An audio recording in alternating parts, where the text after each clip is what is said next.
안녕하세요. 저는 20대 여성으로 이곳의 이야기를 평소에 즐겨 듣는 사람입니다. 이야기를 보내주시는 분들과 비교하면 제 나이로 보면 어린 편이라 어린 시절에 무슨 어려움을 겪었을지 궁금해할 것입니다. 그러나 나이가 어리다고 아무런 어려움이 없는 것은 아닌데요. 오히려 누구도 겪어보지 못한 일을 겪게 되었습니다. 비록 속편한 이야기나 감동적인 사연은 아니지만 제 마음의 상처를 치유해 주실 것을 기대하며 이야기를 나누고자 합니다. 제 사연은 결혼 생활에서 시작되어 남편을 만나 결혼 생활을 시작한 이후부터 이야기를 이야기할 예정입니다. 대학을 졸업한 후 취직을 위해 여러 회사에 지원했지만 저보다 더 많은 스펙을 가진 경쟁자들로 인해 번번이 취업에 실패하고 있었습니다.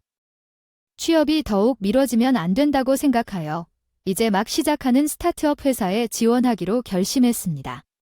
물론 월급도 기존 회사와 비교할 수 없이 적지만 언제 회사 사정이 어려워져 해고될지는 알 수 없었지만 향한다면 일은 나이의 동료들보다 앞서 나아갈 수 있는 경험과 기회를 제공받을 수 있다고 생각했어요. 얼핏 듣기에는 도전적인 과제처럼 느껴질지 모르겠지만 취직이 어렵다면 백수로 기다리는 것보다는 조금이라도 실무를 경험하고 습득하는 것이 훨씬 나을 것으로 생각했다. 그래서 제 전공과 관심이 있는 회사들 중 몇 곳을 선택하여 면접을 보게 되었다. 확실히 스타트업 기업은 일에 대한 이해력과 열정을 평가하는 것 같았는데 다행히 모든 면접에서 합격할 수 있었고 그 중에서 면접 분위기가 가장 좋았던 회사에 입사하였다. 규모나 급여는 제가 면접을 본 다른 회사들에 비해 작고 낮았지만 그 회사가 마음에 들었다. 면접을 할 때 회사의 비전과 앞으로 나아가야 할 점을 함께 토론하는 것을 보며 함께 성장할 가치가 있다는 것에 만족을 느꼈다. 이런 사람들과 함께 일할 수 있다는 것이다. 비록 지금 당장은 인정받지 못하더라도 스스로에게 만족할 만한 결과물이 나오겠다고 믿었습니다. 다른 스타트업 회사들의 대표들도 비슷할 것이지만 대표의 영향이 가장 중요한 작은 회사에서 사업과 프로젝트를 이끌고 있는 우리 회사 대표에게 가장 큰 인상을 받았습니다.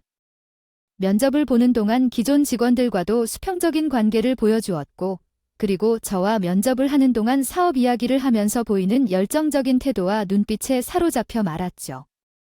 젊은 나이에 사업을 시작하며 정적으로 사는 그 사람이 바로 미래의 제 남편이 될 사람이었습니다. 작은 회사이기는 하나 대표라고 해도 야간에서 벗어날 수 있는 것이었습니다. 직원들과 항상 어울렸으며 힘든 시기에는 함께 고생하고 성과를 함께 나누다 보니 직원과 대표 간에는 끈끈한 유대가 있었습니다. 그 중에서도 남편과 저와는 다른 무언가가 있었습니다. 처음에는 단순했던 회사 직원과 대표로서의 관계가 서로 점점 닮아가고 잘 맞는다는 것을 깨달았습니다. 회사와 사적인 모임에서 서서히 서로를 알아가게 되었고 어느새 서로를 이성으로 바라보게 되었습니다. 실제로 전 전혀 상상하지 못했던 상황이었어요. 제가 사회생활을 막 시작하던 신입사원이고 남편은 저보다 10살 정도는 더 많은 회사 대표였지만 남녀 간의 직급과 나이는 문제가 되지 않았습니다. 사랑이라는 본능 안에서 우리는 연인 관계를 시작했습니다. 대표와 직원 사이에서의 사회적 위치와 많은 나이 차이로 인한 어려움도 있었지만 그럼에도 불구하고 우리는 진지한 만남을 이어나갈 수 있었어요. 다른 문제들은 고민할 여유가 없이 서로를 많이 좋아했기 때문이에요. 우리 부모님도 처음에는 제 나이 차이 때문에 걱정하시고 반대하셨지만 남편을 직접 만나보신 후로는 제 만남을 이해하시고 허락해 주셨습니다. 덕분에 우리는 마음 놓고 연애를 할 수 있었고 남편은 한참 어린 제게 아껴주고 사랑해주며 서로의 미래를 함께 그려나가기 시작했습니다. 저희 나이 차이를 고려하면 결혼 문제가 급한 마음이 들 수 있죠. 아내가 아닌 제가 결혼에 대한 확신을 갖게 되면 남편이 묵묵히 기다려줄 것이라고 말했지만 사실 그 전부터 저도 남편과 결혼을 꿈꿔왔습니다. 우리 두 사람은 나이 차이가 있었고 제가 아직 어린 나이에 결혼했지만 결혼에 대한 거부감은 없었습니다. 오히려 일찍 결혼을 해서 사랑하는 남편과 더 오랜 시간을 함께 할 수 있을 거라는 생각에 행복했고 또 반드시 우리 둘이 행복할 것이라는 확신과 믿음이 있었습니다. 그럼에도 아무런 걱정이 없는 것은 아니었습니다. 제가 걱정하던 문제는 남편의 가족이었습니다. 관계였습니다. 시들이 많았거든요.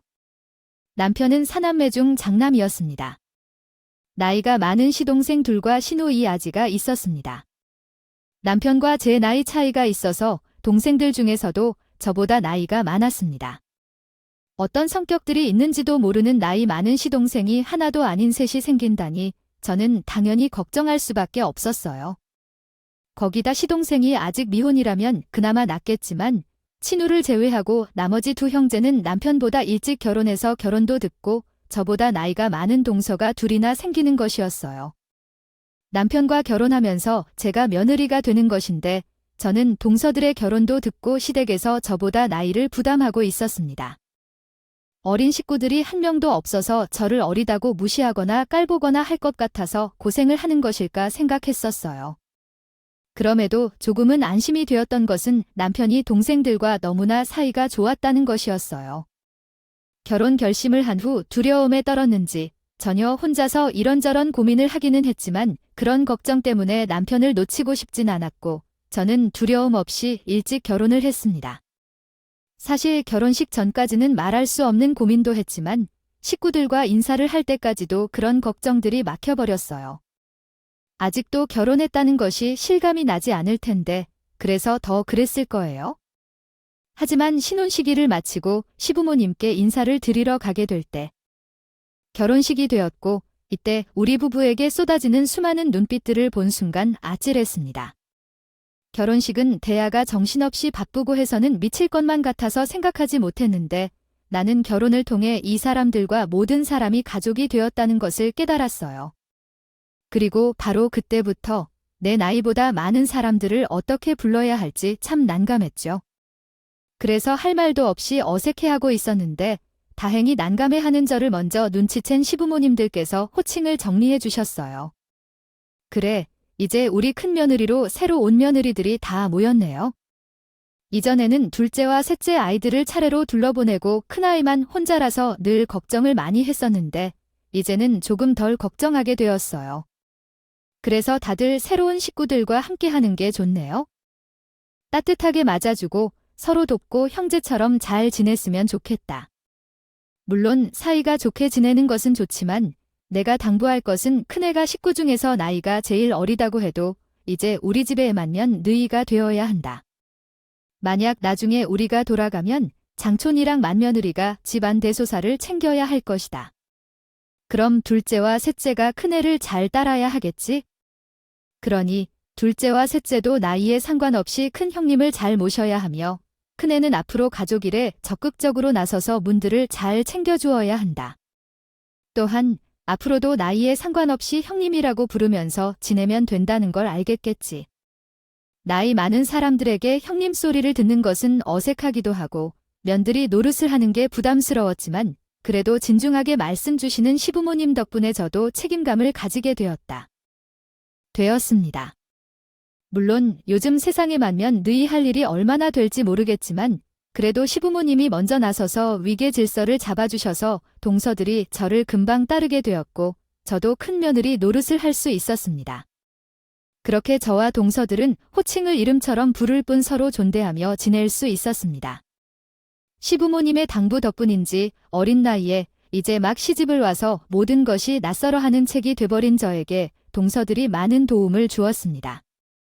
시댁 일들에 대해서도 세세하게 알려주었고 식구들이 좋아하는 것들, 여러 가지 애로움을 겪은 살림 노하우 같은 것들이 나에게 도움이 될 만한 것들을 귀찮아하지 않고 성심성의껏 알려줬습니다. 덕분에 저는 언니들이 생긴 것처럼 행복해질 수 있었습니다. 좋았어요. 동서들 덕분에 저는 시댁 일과 결혼 생활에 빠르게 적응해 나갈 수 있었습니다. 혼자 걱정하던 것과 달리 시부모님도 시동생도 저를 무시하거나 싫어하시는 분들이 없으셨고 모두 어린 나이에 시집 온 저를 다들 걱정해 주신 덕분에 그제서야 저도 근심을 내려놓을 수 있었습니다. 그러다 난감한 일이 생기게 되었어요. 제가 시댁 식구들 중 가장 가까이 지내고 잘 지내야 할 동서들 때문이었죠. 물론 저와 동서들 간의 직접적인 갈등은 아니었지만 그 문제는 제가 아니라 동서들 간의 문제였어요. 사실 두 사람 다 저에게는 무척이나 잘해줬지만 정작 두 사람 사이는 조금 문제가 있어 보였습니다. 저보다 일찍 시집와서 오래 알아가며 친하게 지낼 거라 생각한 제 예상과 달리 점점 둘 사이가 그리 좋지 않아 보였습니다. 처음에는 신경 쓰기도 힘들어서 잘 몰랐던 저도 동서들과 점점 가까워지며 둘 사이에 흐르는 묘한 긴장감을 알아차리게 되었죠. 사실 저는 너무 당연하게도 동서들 사이가 좋을 거라 생각했습니다. 시댁 분위기도 하이해했고 동생들끼리 사이가 좋다고 들었으니 부부들도 당연히 사이가 좋게 지낼 거라 생각했던 것 같아요. 하지만 의외로 시댁 동생들과 달리 동서들은 서로를 못 잡아먹어서 안달이었습니다. 물론 시댁 식구들 앞이라 그런지 서로 조심하는 모습은 있었지만 서로가 서로를 견제하고 있는 것 같았습니다. 두 동생들은 둘 중 한. 칭찬을 받거나 관심을 끌게 되면 제 상대방보다 더 잘해 보이거나 다른 화제를 제기하여 주목을 돌리려고 했습니다. 특히 시부모님이 말씀을 하실 때는 가장 더욱 심했었는데 누군가가 열심히 시부모님께 말씀을 전하고 있을 때는 중간에 말을 끼어들거나 아예 다른 주제로 대화를 바꾸어 버리곤 했죠.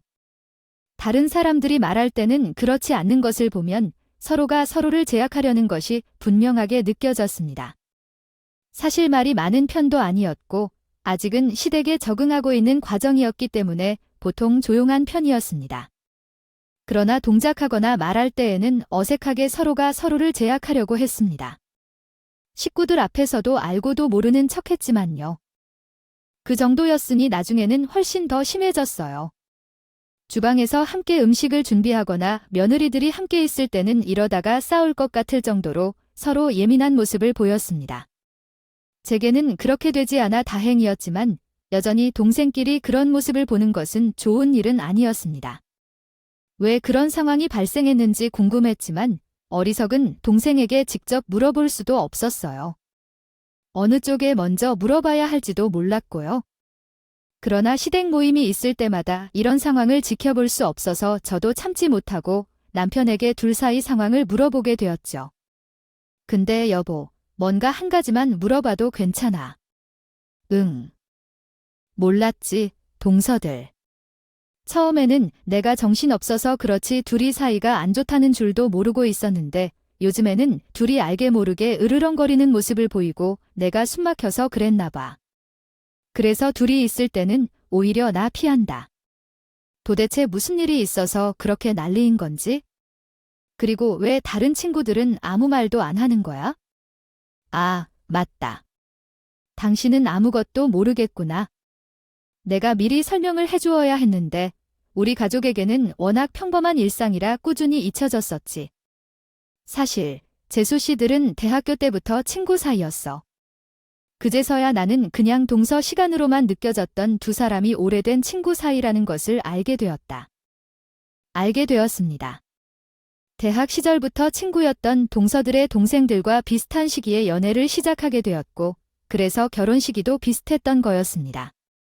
남편은 친구라 말하기는 했지만 제가 보기에는 친구보다는 오래된 것 같았습니다. 그 둘이 처음부터 그랬을지 아니면 친구에서 가족으로 지내다 보니 오해들이 쌓여 관계가 틀어진 건지는 모르겠지만 오히려 두 사람은 너무 서로를 많이 알고 있어서 더 멀진 듯 보였습니다. 응어리며 누구나 알 수 있게 기싸움을 하는 두 동사들을 두고 다른 식구들은 그 두 사람이 친구였다는 것을 알고 있기에 그냥 흔한 질투와 친구들 간의 싸움 정도를 여겨치 않으셨던 것 같아요.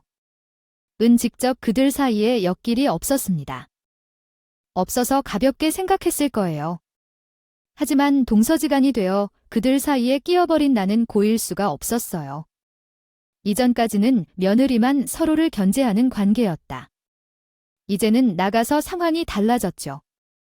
게다가 그것도 경쟁 삼아서 둘이사가 싸우면서 다른 면에서 나와는 좋은 관계를 유지하고 싶었습니다. 나가 누구 편이든 들어야 하는 건지 두 사람은 내 앞에서 서로를 헐뜯고 욕하며 내게 자신의 편을 들어달라 바라고 있었어요. 물론 나는 그럴 생각도 없었고 또한 큰 며느리로서 그런 일은 안 된다는 걸 알았기 때문에 매번 나를 붙들고 자신들의 이야기를 토로하는 동생들을 봤을 때 그것 또한 스트레스라는 걸 깨달았습니다. 만약 내가 나이가 많아져도 동생들을 나란히 앉혀두고 한 집으로 만들었으면 좋겠어요.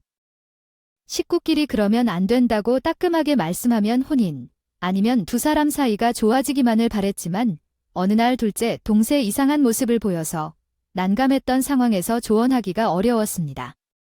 그때부터 둘째 동생가 혼자 이상한 행동을 보이기 시작했습니다.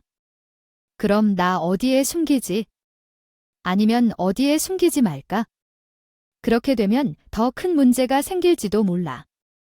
이것들을 어떻게 처리해야 할지 동서는 고민했습니다. 여긴 어디죠? 왜 가족들과 함께 있지 않고 혼자 있는 거죠? 동서가 아무도 없이 혼자 있는 다른 날, 누군가 도와줄 방법이라도 있는 건가요? 어느 날 시댁에서 모두가 식사를 하고 쉬고 있는데 둘째 동서만 혼자 보이지 않았습니다. 혼자 무언가를 하나 생각하고 있는 건가요? 싶어서 제가 다가가 보았더니 동쪽 구석에서는 아무도 없이 혼자 알 수 없는 이야기를 중얼중얼하는 모습이었습니다. 상태는 좋아 보이지만 걱정스러운 마음으로 묻는 제게 둘째 동족은 이상한 부탁을 하였습니다. 형님, 제가 부탁했는데요. 저랑 막내 동쪽 집에 좀 같이 가주실래요? 네, 막내 동족 집에요.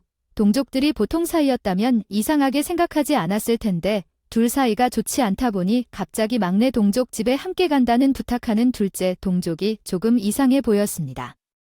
전에도 몇 번씩 다 같이 만나는 자리를 만들려고 했었어요. 그런데 그럴 때마다 매번 싫다며 거절하는 탓에 셋이 따로 모인 적은 없었거든요. 그런데 둘째 동족가 그런 말을 먼저 하니 의외였습니다. 혹시 막내 동생이랑 잘 지내보고 싶어서 그래요? 네, 아내. 저도 언제까지 이렇게 지낼 수는 없는 거고 막내 동생에 대해 알고 싶은 게 많아서요. 다 같이 만나면 사이에 의견이라도 있지 않을까 생각한 저는 둘째 동생의 부탁대로 나서서 막내 동생 집 방문을 추진했습니다. 둘째 동생이 말을 꺼냈다면 싫다고 단호히 거절했지만 제가 말을 꺼내니 막내 동생도 마음에 허락하는 듯 보였습니다. 형제만 오시면 더 좋겠지만 형님이 그렇게 말씀하시니 어쩔 수 없네요. 그럼 그날 뵐게요. 그래요. 동생 너무 고마워요. 그래도 우리 이 기회에 셋이 담소도 나누고 좋은 시간 가져봐요. 그렇게. 둘째 동생과 함께 막내 동생의 집으로 찾아갔고 웬일로 싸우지 않고 조용히 대화를 나누는 두 사람을 보며 그 자리를 만든 저 스스로가 뿌듯했습니다. 사실 저도 중간에 등 터진 처지의 큰 며느리로서 걱정이 많아졌는데 내가 뭐라도 할 수 있구나 하는 기대에 안심이 되었습니다. 그리고 제 기대대로 동생들이 그날 이후 서서히 관계를 회복하며 조금씩 친해지는 모습을 보여주었습니다. 원래 친구였던 만큼 두 사람 사이는 금방 다시 친해질 수 있을 거라 생각했습니다. 물론 꼭 저 덕분에 둘 사이가 좋아진 것은 아닐 수 있었지만 어찌되었든 제가 만든 자리 이후에 두 동생의 사이가 이전보다 훨씬 더 가까워졌다는 것을 느꼈고 기분이 좋았습니다. 다른 걱정보다도 두 동서 간의 사이가 저에게는 가장 큰 고민이었거든요. 이제는 두 동사들을 다툼에 이리저리 끌려다니지 않고 눈치 보지 않아도 된다는 생각에 안심이 되었죠. 그렇게 막상 화해를 하고 사이가 좋아하신 두 사람은 언제 싸우기는 했냐는 듯이 둘이서 붙어 다니기 시작했습니다. 서로를 10년 넘게 알고 지내면서 상대방에게 못된 짐은 하려다 보니 서의 취향을 너무 잘 알아주는 것이란 생각이 들었습니다. 두 사이는 지금까지 제가 한 노력이 고생이라고 느껴질 만큼 얄미 정도로 쿵이 잘 맞았습니다. 단짝 친구처럼 잘 지내는 모습에 가족들도 모두 놀랐습니다. 그러면서도 동서서 이씨 형제들처럼 사이 좋은 모습에 저와 같이 안심하셨습니다. 말은 하지 않지만 님께서도 되셨나 봅니다. 너희들이 이제야 동서지간 같이 지내는구나.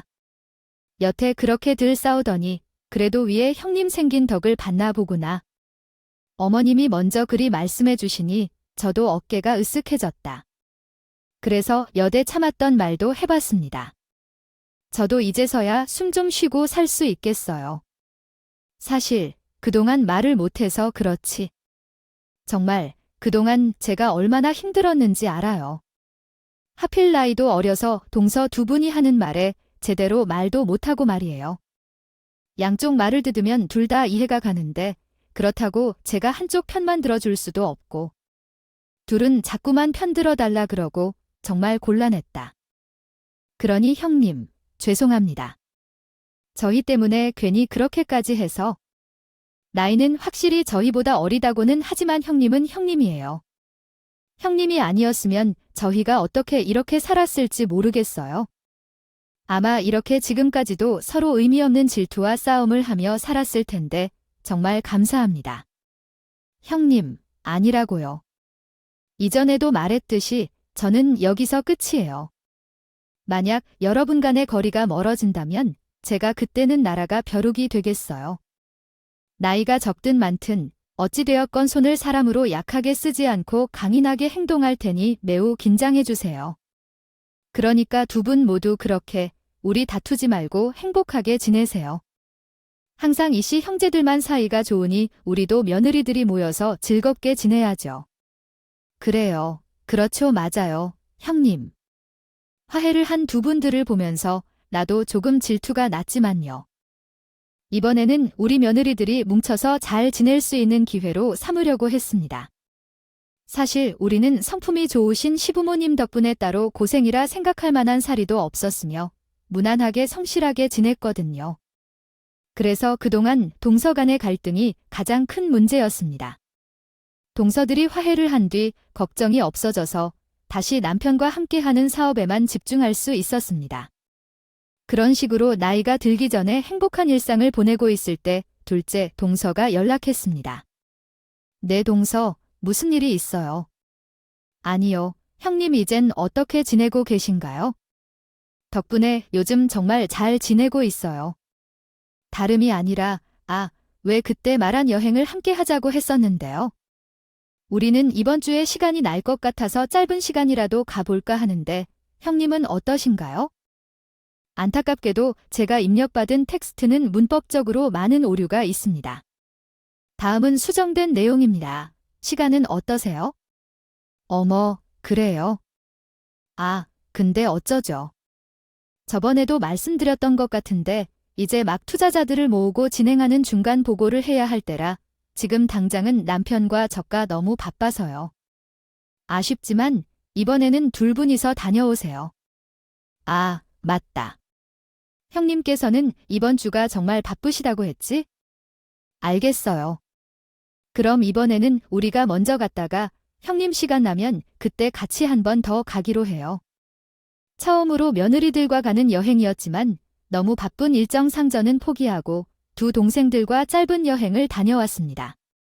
며느리들과 처음으로 뭉치는 건데 저도 함께 했으면 더 좋겠지만 가만히 생각해보니 오히려 둘만 가서 더 나을지도 모르겠다고 생각했어요. 조금씩 가까워지며 잘 지내기는 하지만 그래도 지난 세월을